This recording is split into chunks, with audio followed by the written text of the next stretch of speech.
Hello audience, আসসালামু আলাইকুম। নলছিটি থেকে বরিশাল যাওয়ার পথের এই রাস্তাটিতে বৃষ্টি হলে প্রায় পানি জমে থাকে। এতে পথচারীদের চলাচলে মারাত্মক বিঘ্ন ঘটে।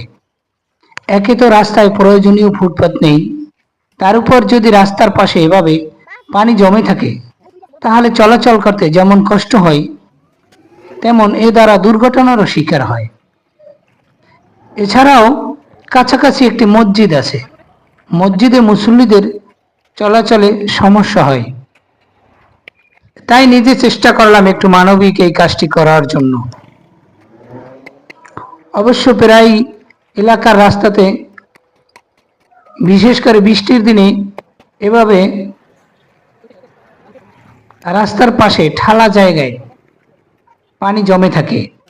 আমি আপনাদেরকে অনুরোধ করব, আপনিও চেষ্টা করুন যাতে একটু হলেও মানবিক কাজটি করতে পারেন এবং মানুষের উপকারে আসেন। দেখেন, যার লক্ষ লক্ষ, যার কোটি টাকা আছে সে তার অনুযায়ী চেষ্টা করুক, যার অল্প আছে সে তার অনুযায়ী চেষ্টা করুক। সকলকে ধন্যবাদ।